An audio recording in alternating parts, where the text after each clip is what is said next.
NVIDIA's next GPU after Rubin, Feynman, is already booked on a chip that's built upside down. TSMC's A16 feeds power from the back of the silicon, cutting power draw by up to 20%. And here's the twist: Intel is already shipping its version today. A16 is TSMC's first node with superpower rail, its name for backside power delivery. For 60 years, every chip has carried power and data through the same crowded front side. A16 moves the entire power grid to the back of the wafer. Against N2P, TSMC promises 8 to 10% more speed and 15 to 20% less power, gains that used to require a brand new transistor. The technology is ready in 2026, volume ramp follows in 2027, timed to customers. And notice who those customers are, not phone makers. A16 is the first TSMC node aimed at AI data centers first, so why commit early when Intel already ships backside power?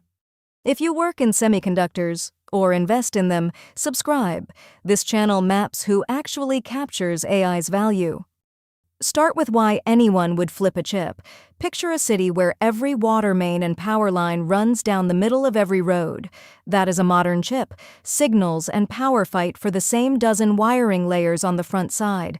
As transistors shrank, the power grid started stealing routing space and dropping voltage on the way in. Engineers call it IR drop. The fix sounds simple. Move the power underground, build the power network on the wafer's backside, and leave the front for signals. There are 3 ways to do it. Buried power rails tuck power lines under the transistors. Intel's PowerVia drills fine power vias down to the cell edge.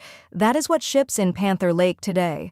TSMC's superpower rail goes furthest. The power contact lands directly on the transistor's source from below.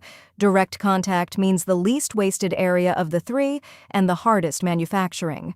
The wafer is ground down to almost nothing, flipped and patterned again from the back, with nanometer alignment between both sides. The best version arrives last. That is the bet A16 is making. Here's the part that matters for the AI build-out.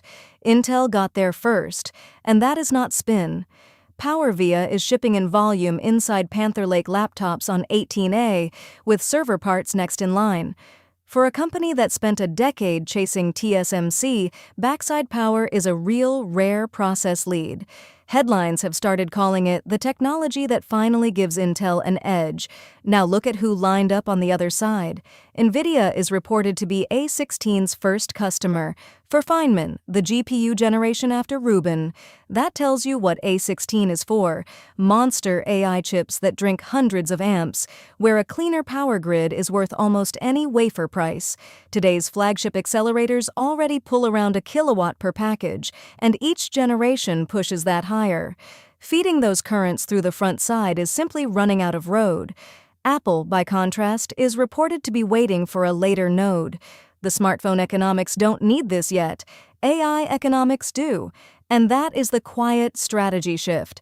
For the first time, TSMC built a leading-edge node for the data center first and phones second. The price is real. A16 wafers will cost significantly more than N2P.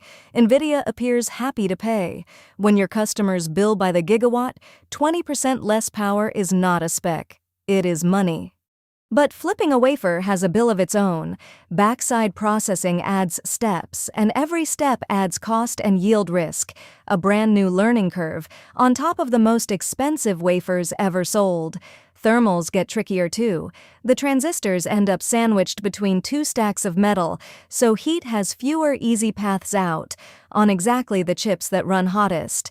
Even finding failures is harder because the classic debug view from the back is now covered in power wiring. And there is the clock. A16 ramps in 2027. That hands Intel a year or more to iterate in production. Yield learning that cannot be bought, only earned. And the bet cuts both ways. If A16 arrives on schedule and yields well, SPR's tighter scaling erases most of that head start. If it stumbles, the lead compounds. So watch 3 things: A16 tapeouts through next year, Feynman's schedule, and how fast Intel's backside power spreads from laptops to servers. That is the scoreboard for the flip. Step back, and the story is simple. For 60 years, chips used only half the table. The first generation to use both sides will carry AI through its next decade. Intel flipped its cards first. NVIDIA just bet on the house. Either way, the upside-down chip is no longer a lab slide. It is a purchase order. The full backside power showdown, Intel's PowerVia versus TSMC's superpower rail, is on screen now.